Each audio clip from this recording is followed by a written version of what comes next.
10 years ago, my mom married a psychic. He has a lot of answers, and I have a lot of questions. Here's what we talk about.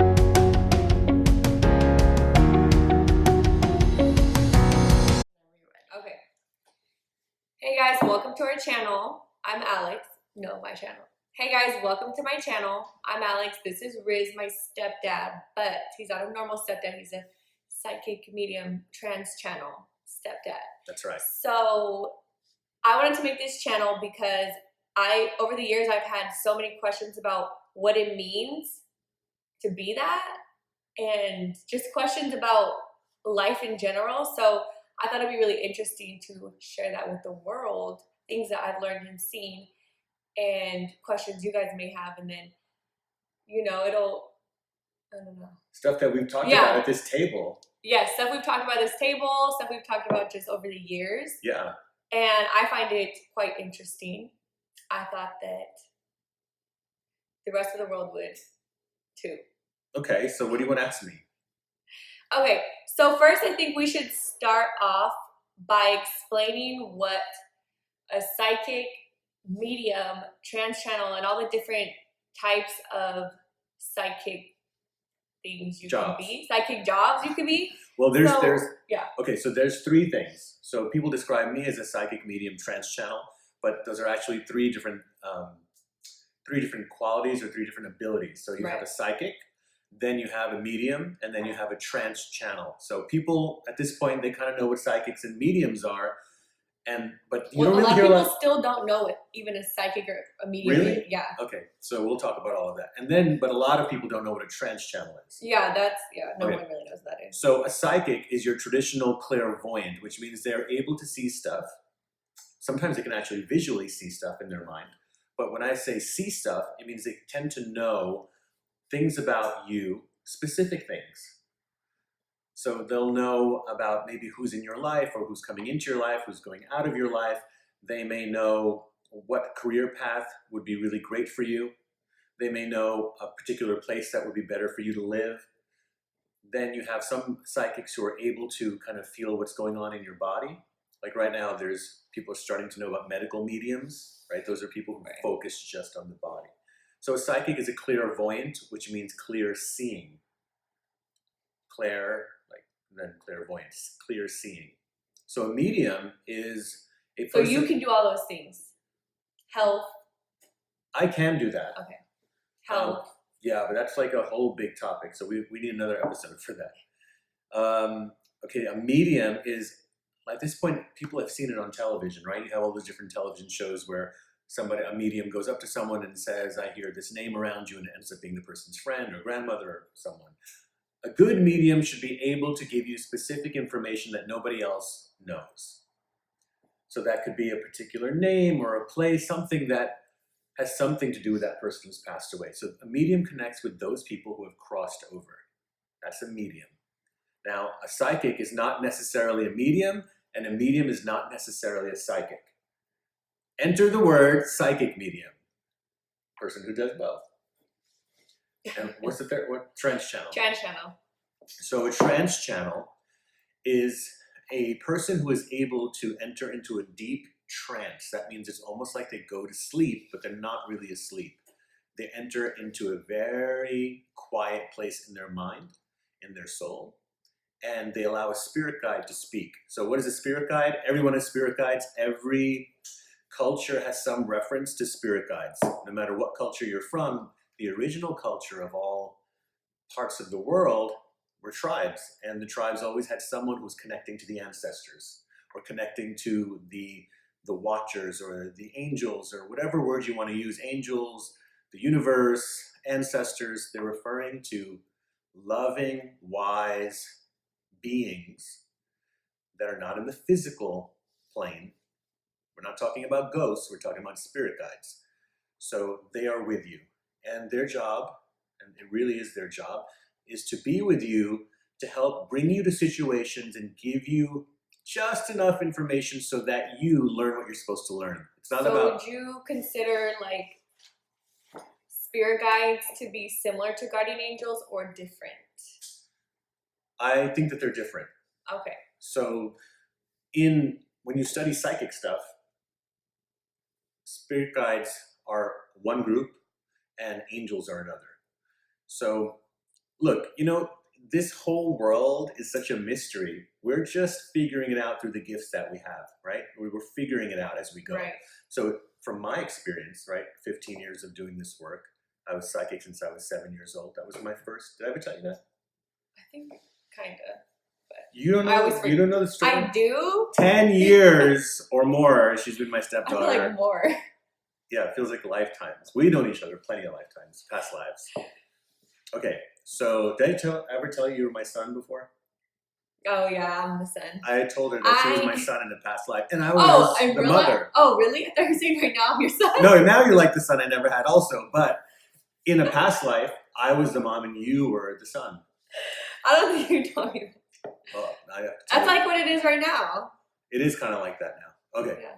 So trance channel. So you're channeling, and then you wake up out of the trance, and you gave messages. So the spirit guides give messages. Right. And, I do that every week. I have a circle where people come to, right? And so they get those messages. And that's it. So that's a psychic, a medium, and a channel. And are there any other type of psychic? Oh, yeah. Psychics, or I don't even know what to call it, but can you get messages any other way? Yes, you can. So some people do something called psychometry. So it's like the word psycho and metry, psychometry, which is you can take an object, not a pear, but you can take an object, any object. So here's a little bowl in my mug. But a person who is a psychic through psychometry means that they can hold an object that has something to do with the person they're going to give a reading about. And they hold on to it and they feel the vibration. That's called an energetic imprint. Like, you leave a fingerprint on something? Well, we're made of energy. So our energy has to do with our emotional state, right? So if someone passed away and left behind like a necklace. For sure. They would be able to get messages through it. Haven't you had a piece of your grandparents' jewelry or something that is very special to you? Feel them on it. You can feel them on it, right? I mean, dogs can smell something on a shirt and find the missing person. So some psychics who practice psychometry can just feel the vibration left on an object and get those impressions. Okay, so then there's clairaudient. Clairvoyant, clear seeing. Clairaudient means clear hearing, like auditory, right? So you hear the messages. Do you have that too? I sometimes get that. I always, for some reason, thought that you Well, it is, right? Because you don't really know. Sometimes you hear things in your head, like you can hear a song in your head, but your ear doesn't really hear anything. It's your spirit, you might say, that hears it. Like how many times have I've said to you, who's so-and-so? And I'll say the name. Yeah. It's usually a friend that she's met somewhere. And I'll say, who's so-and-so? And she freezes and goes, what? Like she thinks I read her phone. What did you say? I don't read your phone. I'd like to read her phone, but I don't read her phone. So it helps to be a psychic parent, let alone a psychic stepdad. Yeah, that's another episode. Yeah, that'll be things I found out. Episode. She used to be like, I'm blocking you. I would literally try to if I was going, I don't know, to Vegas for the weekend or something, I would literally try to just you don't know. Well, you don't need to be a psychic to know what a person is doing in Vegas. No, but that's not true. That's if you're going to levels. There's levels. Yeah, there's to levels. That. Okay. I could just be going to lay by the pool.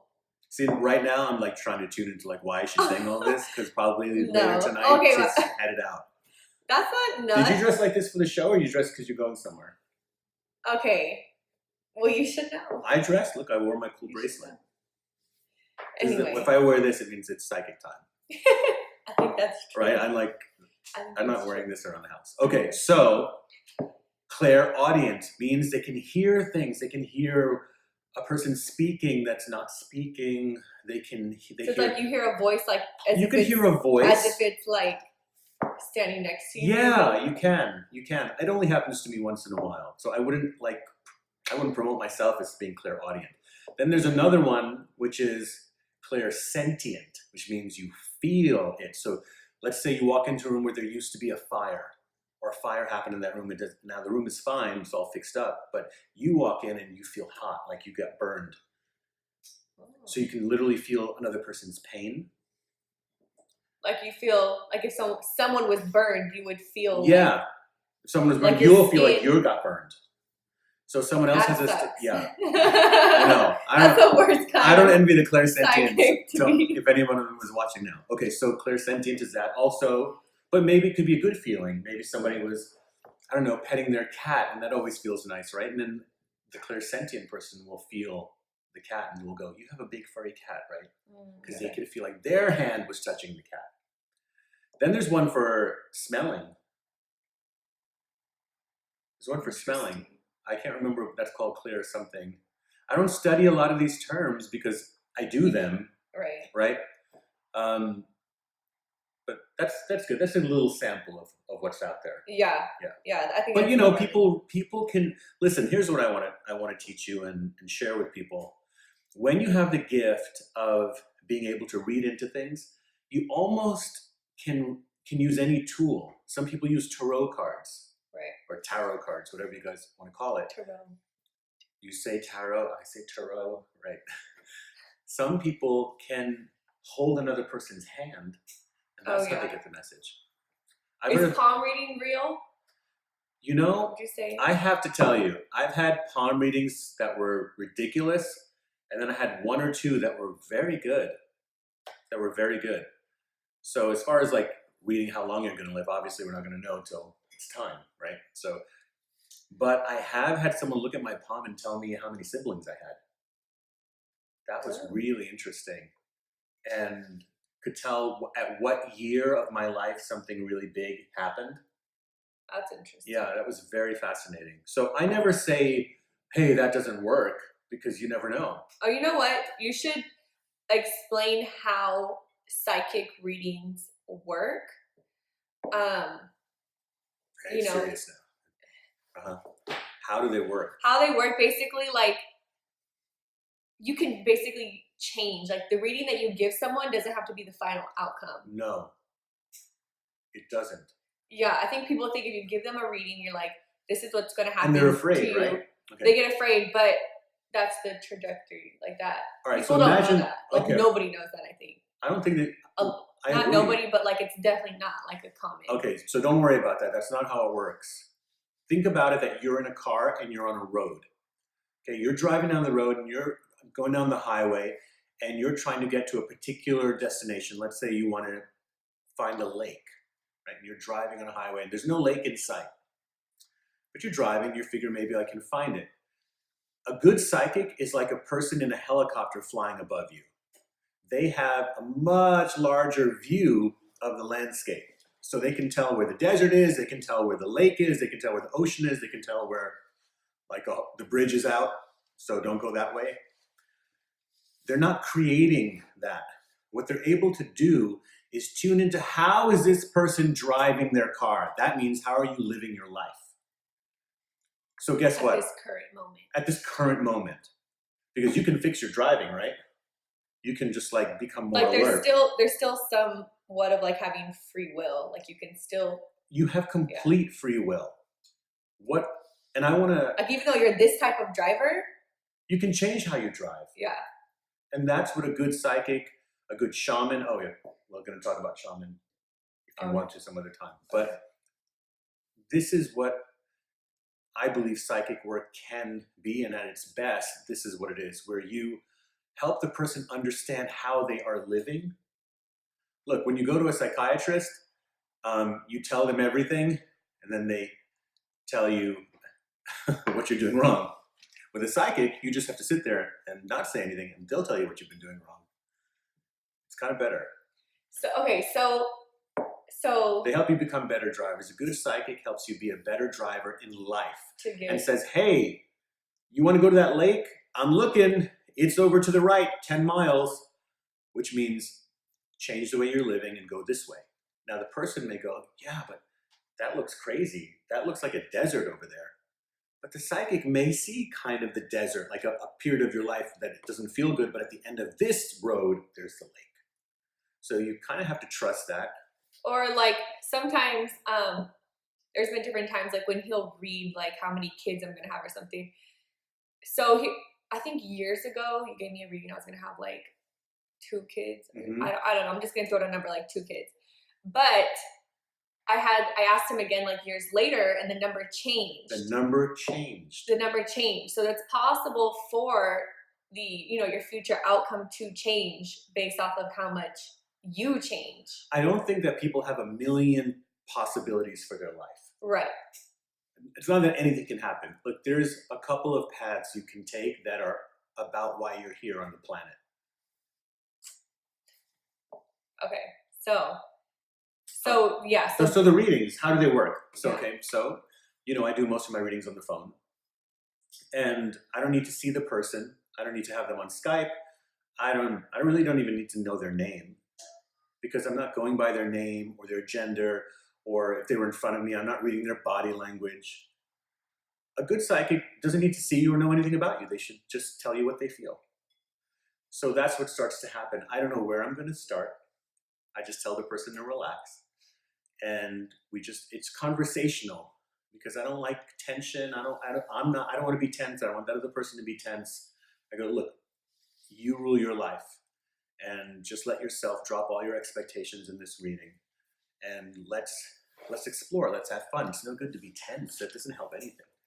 So I start to get impressions. I start to feel things. Sometimes it'll start with a word, or a place. I'll go, Georgia. I need to talk about Atlanta, Georgia. Out of nowhere.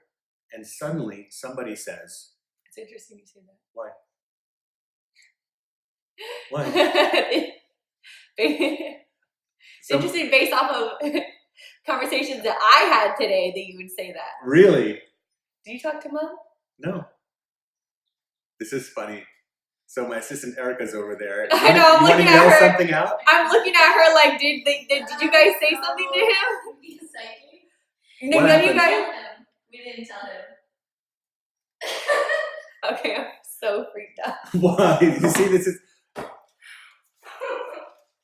is not rehearsed. This is how our house is. I'm literally like, I don't know why it always surprises me. Okay, so now I need to know what?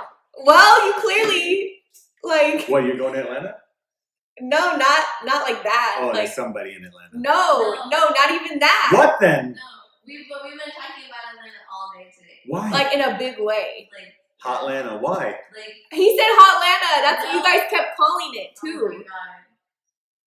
See, this is how it happens. You're witnessing a live moment. Live moment. We would never plan that. I hate that planned shit. Okay. No, literally, when he said it, I was like frozen for a second. Like, I didn't think about it. Like, okay, let me finish the thought. All right, we'll talk about Atlanta later. So I may start with that. So, okay, you know what? This is a good opportunity to talk about this. Is how it works. So basically, like, my senses open because she's sitting next to me. Sometimes that happens. It's like someone is wearing a perfume, but you can't tell who's wearing that perfume. You're like, are you wearing that perfume? Are you wearing that perfume? Sometimes if I read a bunch of people, like at my group sessions, one person will go, no, that's me over here. I go, all right, okay, you're the one with the brown dog, whatever. Right. Okay, so then I start, and that starts the conversation off. And then I'm just led. It's like a map opens in my mind, and it starts appearing. Things start appearing. I'll get names, dates, places, very specific things. And cities. Cities. Then we start going through that. I stay on that topic until it's thoroughly explored. They ask me questions, and then I go on, okay, let's move on to the next subject. And people take notes and things, but I don't think that's what you're at. You're asking me how does it happen in my head, right? Well, I do want to know that how it happens in your head, but also how it's not like your reading is just not your, I mean, you kind of explained it, how your reading's not your end-all, be-all reading. You control your life. Of course you do. So even if someone tells you like, or you'll basically say like, you're going down this path and you mean like on the current trajectory you're on. What? Like you're going to crash into this wall. I have a question that you could ask me. What? What if I see something bad for someone? What do I do? Should I say that? Yes. Well, I already said it for you. So some psychics will tell you like, don't you dare, go on that vacation. Don't you dare do this thing or do the worst thing. But sometimes. Okay. When I started to discover my abilities, I kind of asked the universe, I said, listen, I don't want to know when someone's going to die. I don't want to know anything that's gory. I don't want to do crime scene stuff because some psychics, they excel at that. There are a couple of psychics out there that that's just their thing. They can go Yeah. to a crime scene and figure out what happened.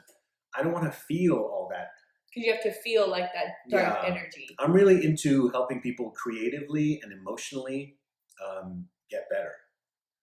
But do what you're good at, right? So for me, I'm really into the emotional aspect of life, the creative aspect of life, healing yourself. But once in a while, I have gotten some messages where like, oh, that's not going to be good, So what I try to do is explore with them, because sometimes, you have to let it be, because I also get the message that this is going to be a growth experience for them. Yeah. Okay, so they're going to go, I don't Like know. they need that. Yeah, like they're going to go on the trip and they're Tragedy going to to get happen. food poisoning and they're going to be thrown up for 3 days or whatever. But then it's like they need that. So many of us have gone through stuff that felt bad, but we needed to happen to grow. So I try to help them in the aspect. I go, look, when things start to happen in your life that don't feel good, you have to go into the part of yourself that is looking at, how is this going to help me? How is this going to make me better? How am I going to expand from this and be who I came here to be and live my best life? And that's how you do it. So I think we need to turn this off and talk about Atlanta. So do your bye thing where you sign off and all that stuff. Okay, so I think, yeah, this is good for an introduction, and in the next videos we'll talk about other questions like, are demons real? Sure. Spirit guides. Spirit guides. Crystals. We're going to talk about everything. Talk about dreams. All right. Talk about, all kinds of different stuff. So that's it for now. Thanks for watching. Like this video. Subscribe to my new channel. And yeah. Peace.